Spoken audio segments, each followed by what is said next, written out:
നമസ്കാരം. എല്ലാ മലയാളി വാർത്താ പ്രേക്ഷകർക്കും വാർത്തകളിലേക്ക് സ്വാഗതം. എല്ലാ മാന്യ പ്രേക്ഷകർക്കും നല്ലൊരു ദിവസം ആശംസിക്കുന്നു. ഒറ്റ രാത്രി കൊണ്ട് കാര്യങ്ങൾ മാറി മറിഞ്ഞിരിക്കുകയാണ്. 9 വർഷം അധികാരത്തിന് ശേഷം കനേഡിയൻ പ്രധാനമന്ത്രി ജസ്റ്റിൻ ട്രൂഡോ രാജിവെച്ചു. ജനപ്രീതി കുത്തനെ ഇടിഞ്ഞ സാഹചര്യത്തിലാണ് ട്രൂഡോയുടെ രാജിവാർത്തകൾ പുറത്തുവന്നത്. ഇന്ത്യക്കെതിരെയും പ്രധാനമന്ത്രി നരേന്ദ്രമോദിക്കെതിരെയും അമിത്ഷായ്ക്കെതിരെയും നിരന്തരം ആരോപണങ്ങൾ ഉന്നയിച്ചിരുന്ന ട്രൂഡോ പടിയിറങ്ങുമ്പോൾ അതൊരു ചരിത്രമായി മാറിയിരിക്കുകയാണ്. മോദി സർക്കാരിനെ മറിച്ചിടാനുള്ള തന്ത്രത്തിന്റെ ഭാഗമായി ഖലിസ്ഥാൻവാദികളെ കൂട്ടുപിടിച്ചുകൊണ്ടുള്ള അമേരിക്ക കേന്ദ്രമായ ഡീപ് സ്റ്റേറ്റിന്റെ തന്ത്രത്തിന് കുടപിടിച്ച ജസ്റ്റിൻ ട്രൂഡോ കർമ്മഫലം അനുഭവിക്കുന്നു എന്ന് വേണം പറയാൻ. ഇന്ത്യയെ വെട്ടിമുറിച്ച് ഖലിസ്ഥാൻ എന്ന സ്വതന്ത്ര രാജ്യം വേണമെന്ന് വാദിക്കുന്ന ഖലിസ്ഥാൻവാദികൾക്ക് പൂർണ്ണ സംരക്ഷണം കാനഡയുടെ മണ്ണിൽ നൽകുകയും കാനഡയിൽ ഇന്ത്യ പിടികിട്ടാപ്പുള്ളിയായി പ്രഖ്യാപിച്ച ഖലിസ്ഥാൻ ഭീകരൻ നിജാർ കൊല ചെയ്യപ്പെട്ടതിന് പിന്നിൽ ഇന്ത്യൻ സർക്കാരിന്റെ ഏജന്റുകളാണെന്ന് വരെ കുറ്റപ്പെടുത്തുകയും ചെയ്ത ജസ്റ്റിൻ ട്രൂഡോയ്ക്ക് ചെയ്ത തെറ്റിന് ഇതാ ഉചിതമായ ഫലം കിട്ടിയിരിക്കുന്നു എന്ന് വേണം പറയാൻ. ഏറെ കാലമായി കൊണ്ടു നടന്നിരുന്ന പ്രധാനമന്ത്രി പദത്തിൽ നിന്നാണ് ട്രൂഡോ പുറത്തു പോയിരിക്കുന്നത്. പ്രധാനമന്ത്രി പദം മാത്രമല്ല, തന്റെ ലിബറൽ പാർട്ടി നേതൃസ്ഥാനവും ട്രൂഡോ രാജിവെച്ചു.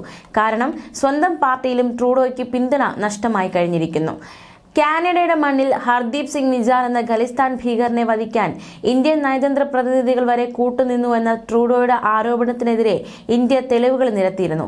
മാത്രമല്ല, കാനഡയിൽ നിന്നുള്ള നയതന്ത്ര പ്രതിനിധികളെ ഇന്ത്യ പുറത്താക്കുകയും ചെയ്തു. ട്രൂഡോയുടെ ഈ ആരോപണം കാനഡയിലെ ഒരു വിഭാഗം ഖലിസ്ഥാൻവാദികളെ തൃപ്തിപ്പെടുത്താനാണെന്നും പ്രധാനമന്ത്രി മോദി ആരോപിച്ചിരുന്നു. ഇന്ത്യക്കെതിരായ ആരോപണം തെളിയിക്കാനുള്ള രേഖകൾ ഹാജരാക്കാൻ ട്രൂഡോയ്ക്ക് കഴിയാതിരുന്നത് അന്താരാഷ്ട്ര വേദികളിൽ ട്രൂഡോയോടുള്ള ബഹുമാനം നഷ്ടപ്പെടുത്തിയിരുന്നു. പല രാഷ്ട്രതലവന്മാരും ട്രൂഡോയെ സംശയിക്കാനും തുടങ്ങി. ഇക്കാര്യം അന്താരാഷ്ട്ര വേദികളിൽ ഉയർത്താൻ മോദി സർക്കാർ കിട്ടാവുന്ന അവസരങ്ങളെല്ലാം ഉപയോഗിക്കുകയും ചെയ്തിരുന്നു. ഇതും ട്രൂഡോയെ പ്രതിരോധത്തിലാക്കിയിരുന്നു.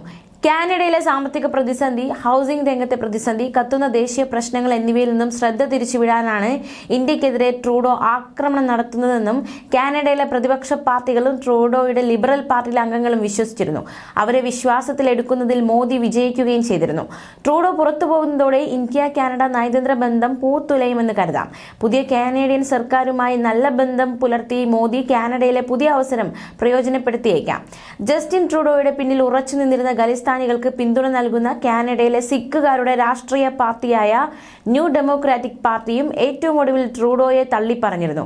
ഖലിസ്ഥാനി ഭീകരർക്ക് വേണ്ടത്ര പിന്തുണ ട്രൂഡോ നൽകുന്നില്ല എന്നതായിരുന്നു ന്യൂ ഡെമോക്രാറ്റിക് പാർട്ടി നേതാവ് ജഗ്മീത് സിംഗിന് ഒടുവിൽ പരാതിയുണ്ടായിരുന്നത്.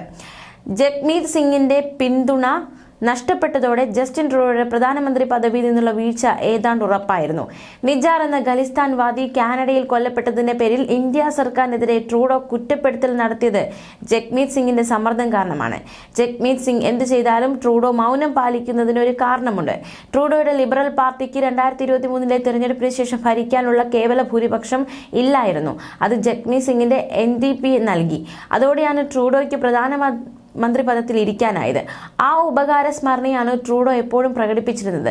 ഇന്ത്യൻ സർക്കാർ കുറ്റക്കാരല്ലെന്ന് അറിഞ്ഞിട്ടും ഖലിസ്ഥാനുമായി ബന്ധപ്പെട്ട വിഷയങ്ങളിൽ തെളിവില്ലാതെ ഇന്ത്യക്കെതിരെ തുടർച്ചയായി ട്രൂഡോ കുറ്റാരോപണങ്ങൾ നടത്തിയത് ജഗ്മീത് സിംഗിനെ തൃപ്തിപ്പെടുത്താനാണ്. എന്നാൽ അതെല്ലാം തീർന്നു.